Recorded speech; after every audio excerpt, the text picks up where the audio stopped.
كينات نخجمر لحد ساعة كزي تاريخ وزلوا قررنا فتنا بزنبرك من لاس واسين إليك اللهم حو حاتسي عرسا خيلا وقع أيتكايدي أنا رقصني 100%. عمي احنا ترى لي عباري يقطع ترى لي على باطع يقطع لحال هذه لا باطع اللي حتزور أمخار بريزيدنت دونالد ترامب أبغودات أفريقيا مسعود باولوس نابس مراك جيش كم زخونة تجليسو وحتى بزسومن تجري حدش بريزيدنت ممراز تشواشة كم زلات فلتهم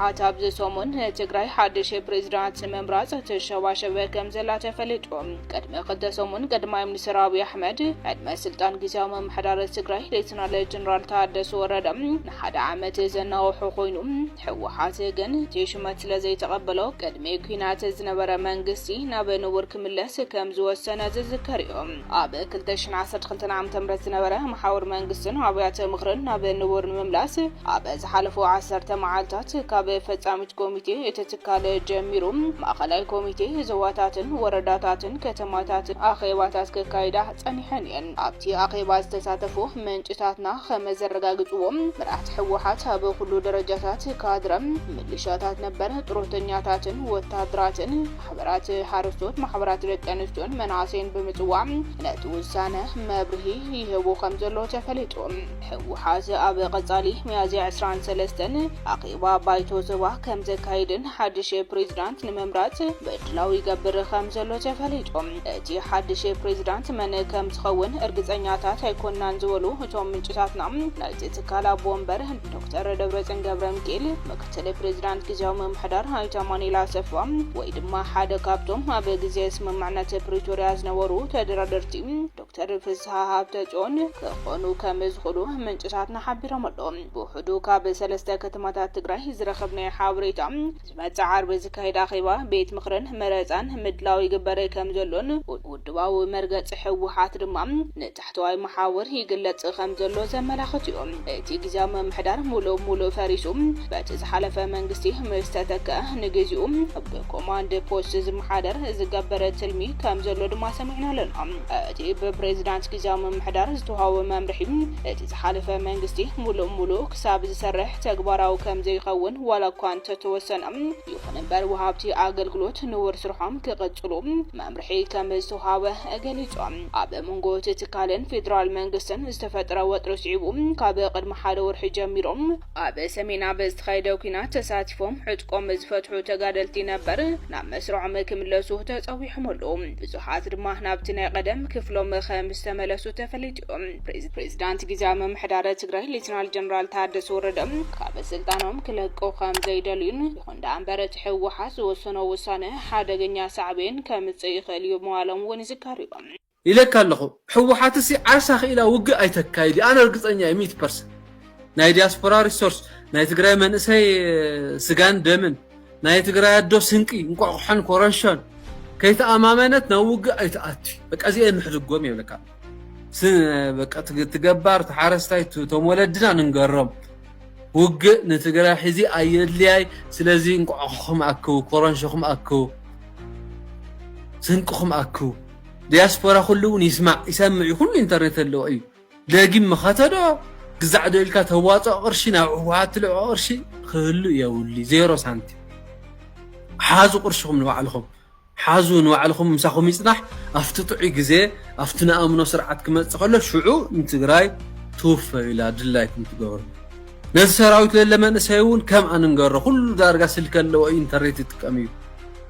حز تخاف للخواجة من أنت تقرأ أيقونن بكبحت من أنت دورتين من أنت منجرينو من أنت زخنا قل سبي إزي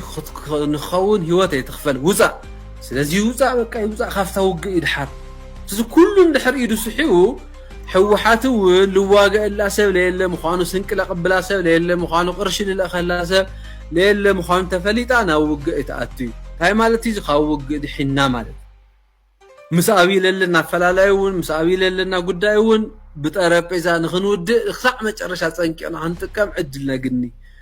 ናብ አቢ ሳይድ ክመጸካ ከለኹ አነ ብናይ አቢ ባህሪ ርግጸኛ ክኾን አይኽእልን ትግራይ አይወቅዒ ዋላ احنا ጸባ ገርና ስኢል ሓድገና ይገለ ይኹን ክብለካ ኣለኹ ግን ቢያንስ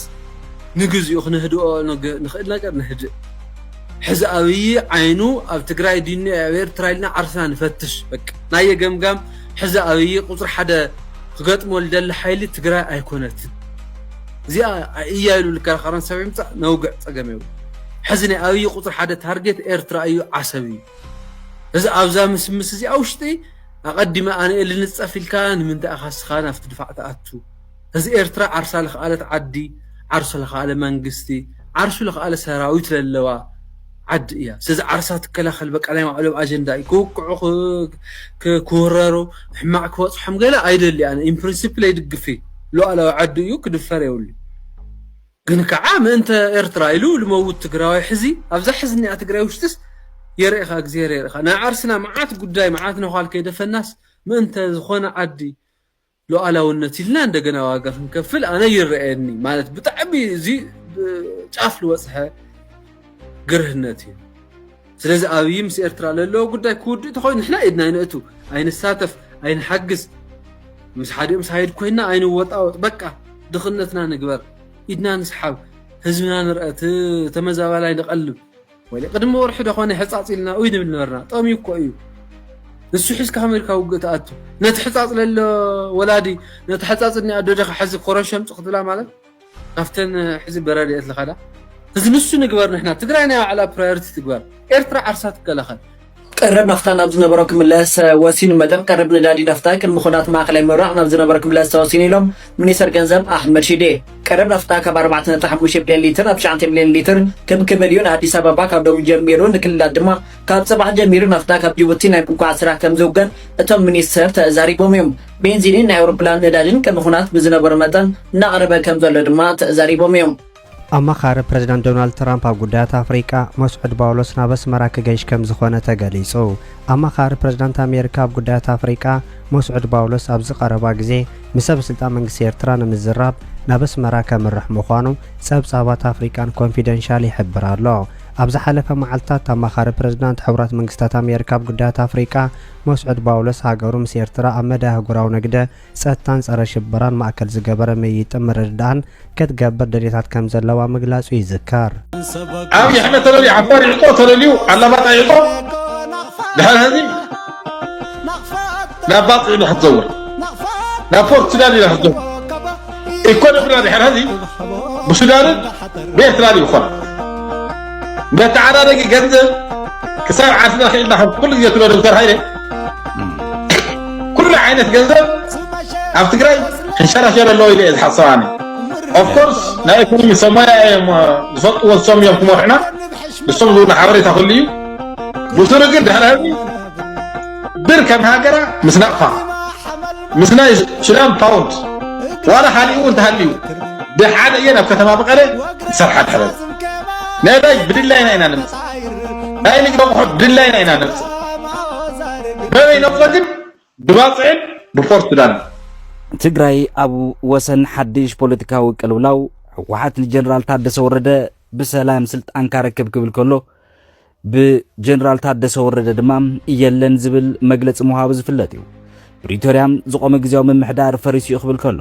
ፕሬዝደንት ትግዜያዊ ምምሕዳር ጀነራል ታደሰ ወረደ ሰላማውን ዲሞክራሲያውን ርክክብ ስልጣን ዘይገብሩ እንትኾይኖም ከቢድ ታሪኻዊ ጌጋ ከም ዝፍጸም ጻውዒት ይቀርበሎም ኣሎ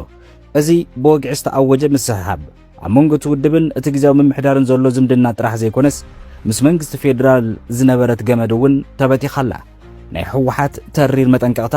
ናይ ዝምድና መብታኽ ስግኣት ቃል መቐበሊ ህዝባዊ ወያነ ሓርነት ትግራይ ኣይተ ኣማንኤል ኣስገዶም ንቢቢሲ እዚ ተዛሪቦም ኣሎም እቲ ግዜያዊ ምምሕዳር እናፈረሰ ስለ ዝኾነ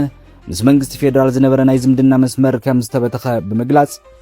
ሕወሓት ነዚ መጠንቀቕታ ዘውፅእ ዘሎ ማእኸላይ ኮሚቴ ትውድብ ቅድሚ 2 ሰሙን እቲ ቅድሚ 6 ዓመት ዝተመረጸ ባይቶ ትግራይ ናብ ስራሕ ክምለስ ኣሎ ዝብል ውሳነ ካብ ዝሕልፍ ንድሓር እዩ እዚ ውዕል ፕሪቶሪያ ምስሓብ ሕጋውነት መንግስቲ ፌደራል ንስልጣን ወዲ ወረደ ንተወሰኸ 1 ዓመት ከም ዘናውሖ ምፍላጡ ዝከር እዩ ይኹን እምበር ሕወሓት እዚ ውሳነ እዚ ንዕኡ ከየማኸረን ከም ዘይፈልጥን ብውልቀ መንግስቲ ፌደራል ዝተወሰነ ጥራሕ እዩ ክብል ድማ ብመግለፂ ዝተሰነየ ተቃውሞ እውን እዩ ኣስሚዑ ኣይተ ሚካኤል ከም ዝገለጽዎ ጀነራል ታደሰ ኣብ ቀዳማይ ዓመት ዝተሸመሉ ደንቢ ውዕል ፕሪቶሪያ ተጣሒሱ እዚ ግን ብናይ 2013 ዓመተ ምህረት ደንቢ ተሸሙ ብባል እቲ ሕጋዊ ኩነታት ውሳነ ኣይኮነን ብዝብል ዝሙግት ብወገን ቤት ጽሕፈት ቀዳማይ ሚኒስትር ፈለማ ጀነራል ታደሰ ዝሾመ ደንቢ ናይ 2013 ተባሂሉ ብጌጋ ኣብ ፌስቡክ ተለጢፉ ከም ዝነበረን ድሕሪኡ ግን ናብ ናይ 2015 ደንቢ ተቐይሩ ከም ዝተጣየሸ ይፍለጥ። ሓላፊ ፕሬስ ሴክሬታሪያት ብለለነ ስዩም እቲ ሹመት ሕጋዊ ምዃኑ ክትገልጽ ከላ ሕወሓት ግን መንግስቲ ፌደራል ውዕል ፕሪቶሪያ ኣፍሪስዎ እዩ ዝብል ጽኑዕ መርገፂ ሒዙ ዘሎ። ብኻልእ ገጽ ንህዝባዊ ወያነ ሓርነት ትግራይ ዝቃወሙ ወይ እውን ኣንጻር እዚ እቲ ነበር ቤት ምኽሪ ናብ ዝነበሮ ይመለስ ዝብል ዝስምዑ ዘለዉ ተቃውሞታት ብዙሓት እዮም። ካብዚኣቶም እቲ ሓደ እቲ ኩናት ተፈጢሩ ህዝቡ ከድሕን ዘይከኣለ ቤት ምኽሪ ከመይ ኢሉ ናብ ስልጣን ይምለስ ዝብል ክኾን ከሎ ካልኣይ እቲ ኣብቲ ሻብኡ እዋን ዝነበረ ቤት ምኽሪ መንግስቲ የለን ወይ እውን ፌደራል መንግስቲ ኣፍልጦ ዘይህብ ዝነበረ ቤት ምኽሪ ስለ ዝኾነ ስለዚ ብቐጥታ ኩናት ከም እዋጅ ዝቁፀር ክብል እዩ ዘስምዕ ዘሎ። ቃል መቐበሊ ሕወሓት ግን እዚ መፈንቅለ መንግስቲ ኣይኮነን ዲሞክራሲያዊ ርክክብ ስልጣን እዩ ይብለሎ። ጀነራል ታደሰ ስልጣን ተዘይ ኣረኪቦም ሕወሓት እንታይ ክገብር እዩ ንዝብል ሕቶ ሰላማዊ ርክክብ ክገብሩ እምነት ኣለና ካብዚ ወፃኢ እንተኸይዶም ግን ጌጋ እዩ ዝኸውን ብምባል ተዘዋዋሪ መጠንቀቕታ ኣስሚዖም ኣለዉ። ብመሰረት ሕወሓት እቲ ባይቶ ምስ ተመለሰ ሓድሽ ፈጻሚ ሓይሊ ካቢነ ንኸቐውም ፕሬዚደንት ክምረፅን እዩ። ክሳብ ሕዚ መንግስቲ ፌደራል ኣብዚ ጉዳይ እዚ ዝሃቦ ወግዓዊ መልሲ የለን። ጀነራል ታደሰ ወረደ ብወገኖም ካቢኔኦምን ናይቲ ክልል ኣብያተ ዕዮ ስርሖም ከም ዝቕፅሉ ብምግላጽ እዚ ወጥሪ እዚ ናብ ሰላማዊ መዕረፊ ክበፅሕ ድዩ ወይስ ትግራይ ናብ ካልእ ዙር ቀልውላዊ ክትኣትያ ዝብል ሕቶ ኣብ ግዜ ኸይዲ ዝምለስ ጉዳይ እዩ። ኩናት ንኽጅመር ናይ ሓደ ሰዓት ግዜ እዩ ተሪፍዎ ዘሎ። ምክንያቱ ኣብ ዝቕፅል ሰሙን እንድሕር ዳርኢና ሕወሓት መበገሲ ናይቲ ውግእ ክኸውን ዝኽእል ሓሳብ ኣልዒሉ ኣሎ። እሱ ድማ ሕወሓት ናብቲ ዝነበርኮ መንግስቲ ክምለስ እየ ንጀነራል ታደሰ ወረደ ኣውሪደ ሓደ ፕሬዚደንት ሸይመ ኣለኹ ወይ ሓፂ ኣለኹ ይብል ኣሎ። ንዕኡ ናብ ታደሰ ወረደ ብሓይሊ ካብ ስልጣን ከውርዶ እዩ ማለት እዩ። እዚ ኣብ ዝኾነሉ ሰዓት ድማ ታደሰ ወረደ ድማ ሓደ ፊድባክ ክህልዎ እዩ ማለት እዩ። ስለዚ ብቐሊሉ ብከምዚ ክብገስ ክእል እዩ። ኣብ ዝቕፅል ሰሙን ሻዕብያን ሕወሓትን ተቓላጢፍና ናብ ውግእ ንእቶ ይብሉ ኣለዉ። ስለምንታይ እንድሕር ዳ ግዜ ወሲዶም እቲ ሰራዊት ፈርከሽከሽ ይብሎም ኣሎ። ብዘይ ገንዘብ እውን ነቲ ዝደልይዎ ክመርሕዎ ይክእልዎን እዮም። ኣብቲ ስልጣን ክፀንሑ ይክእሉን እዮም ብዘይ ገንዘብ ብዘይ ዝኾነ ኣክሰስ ናይ ደገ ኣብ ስልጣን ክፀንሑ ይክእሉን እዮም። ስለዚ ተቓላጢፎም ኣብ ውግእ ከኣትው እሞ ኣብቲ ውግእ ናይ ማሕበረሰብ ቴንሽን ቀይሮም ብቐፃሊ ኣብ ስልጣኖም ክነብሩ ኢሎም ዝሓስብዎ ዘለዉ እዩ። ስለዚ ህዝቢ ኤርትራ ይኹን ህዝቢ ትግራይ ነዚ ውግእ እዚ ክፅዮኖ እዩ ዘለካ። ኣይዋጋእኒ ኣብዚ ውግእ እዚ ኣይሳተፍኒ ደቀይ ናብዚ ውግእ እዚ ኣይሰድድኒ ዝብል መትከላዊ ዝኾነ መርገፂ ክህልወካ ኣሎ። ምክንያቱ ፈፂምካ በዚ መዓልቲ እዚ ጠጠው ክብል እዩ ዘይትብሎ ውግእ መፂኡ ንንብረትካ ሃብትኻ ህላውነትካ ኣብ ሓደጋ ዘእቱ ኣብ ህዝቢ ኤርትራን ኣብ ህዝቢ ትግራይን ከምፅኦ ዝኽእል ሳዕቤን ቀሊል ከም ዘይኮነ ክንርዳእ ግባአና። ስለዚ ነዞም ስርዓታት እዚኣቶም ክልቲኦም ስርዓታት እዚኣቶም ኢልካ ሙማት ወይ ከዓ ነዞም ስርዓታት እዚኣቶም ክብል መንእሰይ ክጠፍእ የብሉን፣ ህዝብና ክበርስ የብሉን፣ ህዝቢ ኣብ ሽግር ክኣቱ የብሉን። ዝሓለፈ ውግእ ይኣኽለና።